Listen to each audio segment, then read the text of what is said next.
Teacher, സ്ത്രീക്കും പുരുഷനും ബസ്സിൽ വെവ്വേറെ സീറ്റുകൾ, പ്രത്യേകം ടോയ്ലറ്റുകൾ, ഒളിമ്പിക്സിൽ പ്രത്യേകം മത്സരങ്ങൾ, സ്ത്രീയും പുരുഷനും തുല്യരാണെങ്കിൽ ഇതൊക്കെ ഒന്ന് പോരെ എന്നാണ് PMA സലാം ചോദിക്കുന്നത്. മുസ്ലിം ലീഗ് വാദിക്കുന്നത് തുല്യതയ്ക്ക് വേണ്ടിയല്ല, തുല്യ നീതിക്കാണ്. ടീച്ചറെ, കാന്തപുരത്തിന് പഠിക്കുകയാണോ PMA സലാം?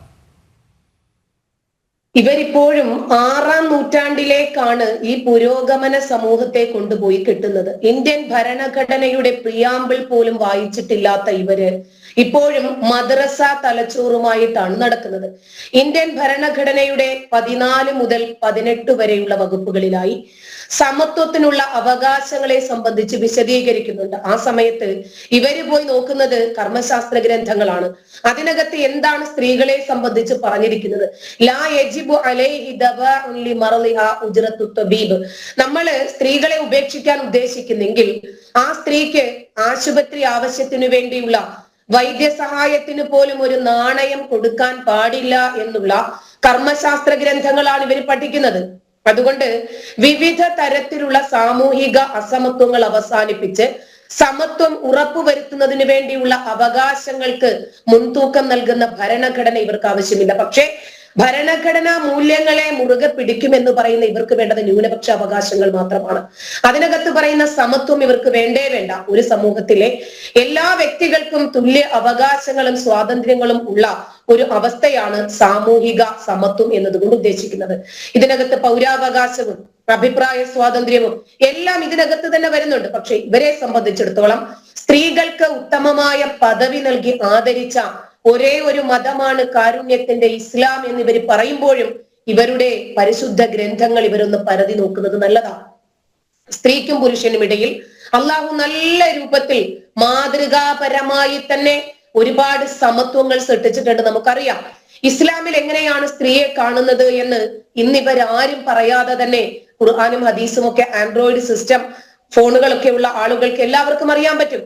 ഖുർആൻ 2-ാം അധ്യായമായ സൂറത്തുൽ ബഖറയിൽ പറയുന്നത് നിസാഉക്കും ഹർസുൻ ലക്കും ഫഅതു ഹർസക്കും അന്നാ ശിഅ്തും. സ്ത്രീകൾ നിങ്ങളുടെ കൃഷിയിടമാണ്, അതുകൊണ്ട് നിങ്ങൾ ഇച്ഛിക്കും വിധം നിങ്ങൾ അവരെ സമീപിച്ചുകൊള്ളൂന്ന. ഇവർക്കിടയിലാണ്, ഇവരിൽ നിന്നാണ് ശരിക്കു പറഞ്ഞാൽ സ്ത്രീകൾക്ക് സംരക്ഷണം വേണ്ടതും സുരക്ഷ വേണ്ടതും. കൃഷിയിടം പെണ്ണിനെ ഉപമിക്കുവാണ്. കൃഷിയിടം ഇന്നേ വരെ ഒരു മുസ്ലിം പുരോഹിതൻ ഇതിനെതിരെ സംസാരിച്ചിട്ടില്ല. കാരണം ഇത് ഇസ്ലാമിക ഗ്രന്ഥത്തിൽ പറഞ്ഞിരിക്കുന്നതാണ്. ഇന്നമൽ മുഅ്മിനൂന ഇഖ്വ, വിശ്വാസികൾ പരസ്പരം സഹോദരങ്ങളാണ്. അതുകൊണ്ട് AP കാന്തപുരം ഇവരുടെ സഹോദരനാണ് വിശ്വാസപരമായി. അദ്ദേഹത്തിന് ഒരു തെറ്റുപറ്റിയാൽ പോലും നമ്മൾ പരസ്യമായി രംഗത്ത് വരാൻ പാടില്ല. അതുകൊണ്ടാണ് പോപ്പുലർ ഫ്രണ്ടും SDPIയും പിന്നെ നവോത്ഥാനത്തിന്റെ ചിന്തകർ എന്ന് പറയുന്ന കേരള നദ്വത്തുൽ മുജാഹിദീൻ പോലെയുള്ള സംഘടന, ഇത്തിഹാദ് ഷുബ്ബാനുൽ മുജാഹിദീൻ, മുസ്ലിം സ്റ്റുഡൻസ് മൂവ്മെന്റ്, മുസ്ലിം ഗേൾസ് മൂവ്മെന്റ്, ഒരുപാട് സംഘടനകൾ ഉണ്ട് ഇവിടെ. ഇംഗ്ലീഷ് അക്ഷരമാലയിലെ ഏതക്ഷരം അങ്ങോട്ടും ഇങ്ങോട്ടും മാറ്റിയും തിരിച്ചുവിട്ടാലും ഒരു മുസ്ലിം സംഘടനയാകുന്ന കാലഘട്ടത്തിലാണ് നമ്മൾ ജീവിക്കുന്നത്. അവിടെ മുസ്ലിം സ്ത്രീയും പുരുഷനും ഇടകലരരുത് എന്നും സമത്വം ഞങ്ങൾ അംഗീകരിക്കുന്നില്ല എന്നും പറയുമ്പോൾ ഇവർ ശരിക്കും പറഞ്ഞാൽ ഭരണഘടനയെ വെല്ലുവിളിക്കുകയാണ് ചെയ്യുന്നത്. ഞങ്ങൾക്കിവിടെ ശരീഅത്താണ് നിയമം. ഇപ്പൊ ഉത്തരാഖണ്ഡിൽ ഏക സിവിൽ കോഡ് വന്ന സമയത്ത് മുസ്ലിം പുരോഹിതർ, ജമാഅത്തെ ഹിന്ദിന്റെ പുരോഹിതർ പറഞ്ഞു ഞങ്ങൾ ശരീഅത്ത് നിയമമേ അംഗീകരിക്കൂ, ഞങ്ങൾ പൊതു സിവിൽ കോഡ് അംഗീകരിക്കില്ല. കാരണം ഇവരുടെ തലച്ചോറിൽ ഊട്ടി ഉറപ്പിച്ചിരിക്കുന്നത് മതമാണ്, ഈ ശരീഅത്ത് നിയമമാണ്. അതുകൊണ്ട് ഇവർ ആദ്യം ചോദിക്കുന്നത് പുരുഷനോടൊന്ന് പ്രസവിക്കാൻ പറ, പെണ്ണിനോടൊന്ന് പെണ്ണ് പ്രസവിക്കുന്നത് പോലെ ഇത് അതല്ലെങ്കിൽ മൂത്രപ്പുര, ഇത്തരം കാര്യങ്ങൾ മാത്രമേ ഇവർക്ക് പറയാനുള്ളൂ. പെണ്ണിനെ കൃഷിയിടമാണ് എന്ന് പറഞ്ഞ മതത്തിൽ നിന്ന് ഇതിൽ കൂടുതൽ ഒന്നും നമുക്ക് പ്രതീക്ഷിക്കാനും പറ്റില്ല. ഖുർആൻ പറയാണ്, പിന്നെ 14 മുതൽ 17 വരെയുള്ള വചനങ്ങളിൽ 3-ാം അധ്യായമായ ആലു ഇമ്രാനിലെ ഖുർആൻ സ്ത്രീകളെ കുറിച്ച് ഉപമിക്കുവാണ്. സ്ത്രീകൾ, സന്താനങ്ങൾ, കനകത്തിന്റെയും വെള്ളിയുടെയും കൂമ്പാരങ്ങൾ, മേത്തരം കുതിരകൾ, കാലികൾ, കൃഷിയിടങ്ങൾ കേട്ടോ തുടങ്ങിയവയോടുള്ള മോഹം മനുഷ്യർക്ക് അലങ്കാരമാക്കപ്പെട്ടിരിക്കുന്നു. എന്നാൽ ഇതൊക്കെയും ഏതാനും നാളത്തെ ഐഹിക ജീവിതത്തിനുള്ള വിഭവങ്ങളാണ്. അപ്പൊ പെണ്ണ് എന്ന് പറഞ്ഞാൽ താൽക്കാലികമാണ്. തൊലാഖ് എന്ന് പറഞ്ഞു കഴിഞ്ഞാൽ ഉടനെ പെണ്ണ് കൈ വീശി പിന്നോട്ട് പൊയ്ക്കോണം. സ്വർഗത്തിലേക്ക് ആളെ ക്ഷണിക്കുന്ന പരസ്യം ആദ്യമായി കണ്ടുപിടിച്ചത് പടച്ചോന. ഈ ഖുർആനിലും ഇസ്ലാമിലും ഉള്ളത്ര സ്ത്രീ വിരുദ്ധതകൾ ഒന്നിനുമില്ല. ജ്വല്ലറിക്കാർ ഒരു പെണ്ണിന്റെ പരസ്യം കാണിച്ചപ്പോൾ പടച്ചോൻ കാണിച്ചത് 72 മാറിടം തുടുത്ത വെളുത്ത മുത്തുമണികൾ പോലെയുള്ള തരുണികളാകുന്ന പ്രായപൂർത്തിയാകാത്ത ചെറിയ ബാലികമാർ എന്നാണ് അതിനകത്ത് പറയുന്നത് തന്നെ. അങ്ങനെയുള്ള മാറിടം തുടുത്ത സമപ്രായക്കാരായ സ്ത്രീകളെയാണ് ഇസ്ലാം വിഭാവനം ചെയ്തത്. അപ്പോ ഈ ഗ്രന്ഥം പഠിക്കുകയും പാരായണം ചെയ്യുകയും ഈ ഗ്രന്ഥത്തെ നോക്കി നാളെ ഈ ഗ്രന്ഥം പറയുന്നത് പോലെ ഒരു കാലമുണ്ട്, ഒരു ലോകമുണ്ട്, അത് പ്രതീക്ഷിക്കുകയും ചെയ്യുന്ന ആളുകൾക്ക് ആരെ നോക്കിയാലും അങ്ങനെ തോന്നും. ഇപ്പോ സാക്കിർ നായിക്ക് പറഞ്ഞത് 20 സെക്കൻഡ് വരെ ഒരു പുരുഷൻ ഒരു സ്ത്രീയെ നോക്കിയിട്ട് അയാൾക്ക് വികാരം തോന്നുന്നില്ലെങ്കിൽ അയാൾക്ക് ബയോളജിക്കലി മിസ്റ്റേക്ക് ഉണ്ട് എന്നാ. ഇതേ പറഞ്ഞ ആള് ഇപ്പോ സൗദിയിലെ MBS മുഹമ്മദ് ബിൻ സൽമാൻ ഇന്ന് ഇറ്റലിയിലെ ജോർജിയ മെലോനിയുമായി കൈകൊടുത്ത് ഒരുപാട് കരാറുകൾ ഒപ്പുവെക്കുന്നുണ്ട്. ഒരേ വേദിയിൽ കൈകൊടുത്ത് തന്നെ, ഹസ്തദാനം കൊടുത്ത് തന്നെയാണ് സ്വീകരിക്കുന്നത്. ഇവര് പറയുമോ ഇത് ഹറാമാണെന്ന്? എന്നിട്ട് ഖുർആൻ തന്നെ 2 പുരുഷന്മാർക്ക് 4 സ്ത്രീകളെയാണ് സാക്ഷി നിർത്താൻ പറഞ്ഞത്. എന്താ പറഞ്ഞെന്നറിയാമോ? അതിന് ഒരു പെണ്ണിന് മറവി പറ്റിയാലോ എന്ന്. അപ്പോ ഒരു പുരുഷന് 2 സ്ത്രീകൾ, ഒരു പെണ്ണിന് മറവി പറ്റും. അപ്പോ ഈ പുരുഷ കേന്ദ്രീകൃതമായ ഈ മതത്തിൽ എല്ലാം പുരുഷ അള്ളാഹു നേരത്തെ തന്നെ തീരുമാനിച്ചിട്ടുണ്ട്. സ്ത്രീക്ക് മാത്രമേ തെറ്റുപറ്റൂ. സ്ത്രീ എന്ന് പറഞ്ഞാൽ താൽക്കാലികമായിട്ടുള്ള ഒരു ഭോഗവസ്തു മാത്രമാണ്. അവൾ ഒരു കൃഷിയിടമാണ്. അവൾക്ക് മറവി പറ്റും, അവൾക്ക് ജീവിതത്തിൽ മിസ്റ്റേക്കുകൾ പറ്റും. പുരുഷന് മാത്രം ഒരിക്കലും ഒരു മിസ്റ്റേക്കും പറ്റില്ല. ഖുർആൻ പറയാണ്, നിങ്ങൾ നിങ്ങളുടെ വീടുകളിൽ അടങ്ങിക്കഴിയണം.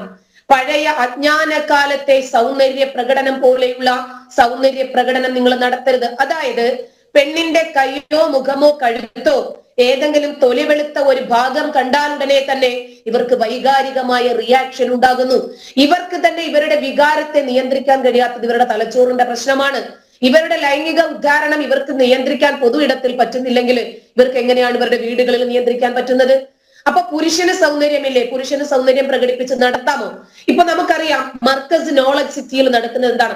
ഇവരുടെ തന്നെ മതപുരോഹിതന്മാര് പറയുന്നുണ്ട്. മുമ്പൊരിക്കല് നൗഷാദ് ഹസനി കൃത്യമായിട്ട് ഇതിനെ വിശദീകരിച്ച് പറയുന്നുണ്ട്. ഏഷ്യാനെറ്റ് ചർച്ചയില് AP കാന്തപുരത്തെ വിളിച്ചപ്പോ അദ്ദേഹം പറഞ്ഞു ഞാൻ വരില്ല. എന്താ കാരണം? ആങ്കർ സ്ത്രീയാണ്. ഒടുവിൽ അദ്ദേഹം ഫോണിലൂടെ ഒരു ചർച്ചയ്ക്ക് ഇരിക്കുവാണ്. എന്നിട്ട് അദ്ദേഹം ഫോണിലൂടെ പറയാണ്, നിങ്ങൾ ഞങ്ങളുടെ സ്ഥാപനങ്ങളിലേക്കൊന്ന് വന്നു നോക്ക്. പെണ്ണിനെയും ആണിനെയും വെവ്വേറെയാണ് ഞങ്ങൾ കർട്ടനിട്ട് പഠിപ്പിക്കുന്നത്. ഞങ്ങൾ ഒരിക്കലും മിക്സ്ഡ് ആയിട്ട് പഠിപ്പിക്കില്ല. പിന്നീട് ഇവര് മർക്കസ് നോളജ് സിറ്റി വന്നു. അബ്ദുൽ ഹക്കീം അസ്ഹരി എന്ന് പറയുന്ന AP കാന്തപുരത്തിന്റെ മകൻ പഠിച്ച് ബിരുദധാരിയായി ഇറങ്ങിക്കഴിഞ്ഞപ്പോൾ അദ്ദേഹത്തിന് മനസ്സിലായി ഇത് ആണും പെണ്ണും മിക്സ്ഡ് ആയിട്ട് പാടില്ല എന്ന്. ഇനി നമുക്ക് ഇത്തരം പിന്തിരിപ്പൻ ആശയങ്ങളൊന്നും കൊണ്ടു നടക്കാൻ പറ്റില്ല.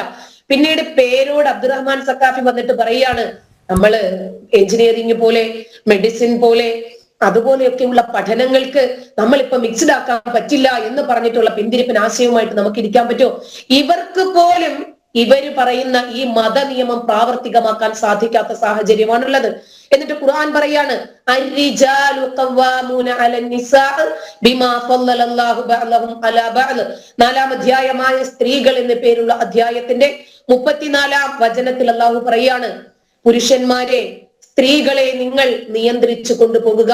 സ്ത്രീകളെ നിയന്ത്രിച്ചു കൊണ്ടുപോകാനുള്ള നിയന്ത്രണ അധികാരത്തിന്റെ ദണ്ഡ് അള്ളാഹു തന്നിരിക്കുന്നത് പുരുഷന്മാരുടെ കരങ്ങളിലാണ്. എന്തുകൊണ്ടാ?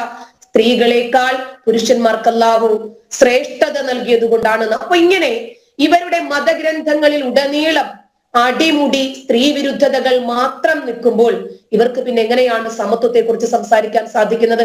എന്നാലും ഇവരുടെ ജീവിതത്തിൽ, ഇവരുടെ ബിസിനസ് സംരംഭങ്ങളിൽ, ഇവരിടപഴകുന്ന എല്ലാ മേഖലകളിലും ഇവര് സ്ത്രീ വിരുദ്ധതകൾ കൊണ്ടു നടക്കും. എന്നിട്ട് ഇദ്ദേഹം പറയാണ്, ഒരു ചാനൽ ചർച്ചയില് വന്നിരുന്നിട്ട് എന്താണ് പറയേണ്ടതെന്ന് പോലും അറിയുന്നില്ല.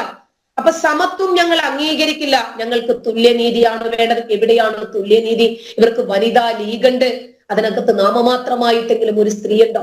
ഇനിയിപ്പോ സംവരണം കൊടുക്കണം, ഒരു MLA സ്ഥാനത്തേക്ക് ഒരു സ്ത്രീയെ മത്സരിപ്പിക്കേണ്ടി വന്നാൽ പോലും നിർബന്ധത്തിന് വഴങ്ങി ഇവര് തോൽക്കുമെന്ന് ഉറപ്പുള്ള സീറ്റുകളായിരിക്കും കൊടുക്കുന്നത്. നമുക്കറിയുന്നതാണ് അഡ്വക്കേറ്റ് നൂർബിന റഷീദിനെയൊക്കെ കോഴിക്കോട് മത്സരിപ്പിച്ചത് എങ്ങനെയാണെന്ന് നമുക്കറിയാം. അത് നിർബന്ധത്തിന് വഴങ്ങിയാണ് ഇവർക്ക് അതുപോലും ചെയ്യേണ്ടി വരുന്നത്. എന്നിട്ട് ഒടുവില് വനിതാ സമ്മേളനം നടത്തുമ്പോൾ കൺട്രോൾ ചെയ്യുന്നത് ആരാ? എല്ലാം പുരുഷന്മാർ. അതായത് സ്ത്രീകളെ കണ്ടാൽ ഉടനെ ഇവർക്ക് വൈകാരികമായി ഉദ്ധാരണം ഉണ്ടാകുന്നത് ഇവരുടെ കുഴപ്പമാണ്. ഇവരുടെ തലച്ചോറിൽ ഉരുത്തിരിഞ്ഞിരിക്കുന്ന മതത്തിന്റെ പ്രശ്നം മാത്രമാണ്. അതല്ലാതെ നമ്മുടെ നാട്ടിൽ ഒരു പട്ടിക്ക് പേ പിടിച്ചാൽ പട്ടിയെ പൂട്ടിയിടുക ചെയ്യുക, അതല്ലാതെ നാട്ടിലേക്ക് ആരും ഇറങ്ങണ്ടെന്ന് പറയില്ല. അപ്പൊ ഇവരുടെ ചിന്താഗതിക്ക് ചികിത്സ വേണ്ടതിന് പകരം ഇവര് ലോകത്തുള്ള സകലമാന സ്ത്രീകളെയും പൂട്ടിയിടാൻ ശ്രമിക്കുവാണ് ഇപ്പൊ ചെയ്തുകൊണ്ടിരിക്കുന്നത്. പെണ്ണിനെ അടിക്കുക, ഡപ്പറ ബഹിഷ്കരിക്കുക, ഇതൊക്കെയാണ് സ്ത്രീ വിരുദ്ധതകൾ മാത്രമാണ് ഈ ഗ്രന്ഥങ്ങളിനകത്തുള്ളത്. അപ്പോ ഈ ഗ്രന്ഥങ്ങൾ എന്താണ് എന്ന് ജനങ്ങളെ പഠിപ്പിക്കുന്ന മുസ്ലിം പുരോഹിതർക്കിടയിൽ നമ്മൾ സ്ത്രീ സമത്വം അന്വേഷിച്ചിട്ട് ഒരു കാര്യവുമില്ല.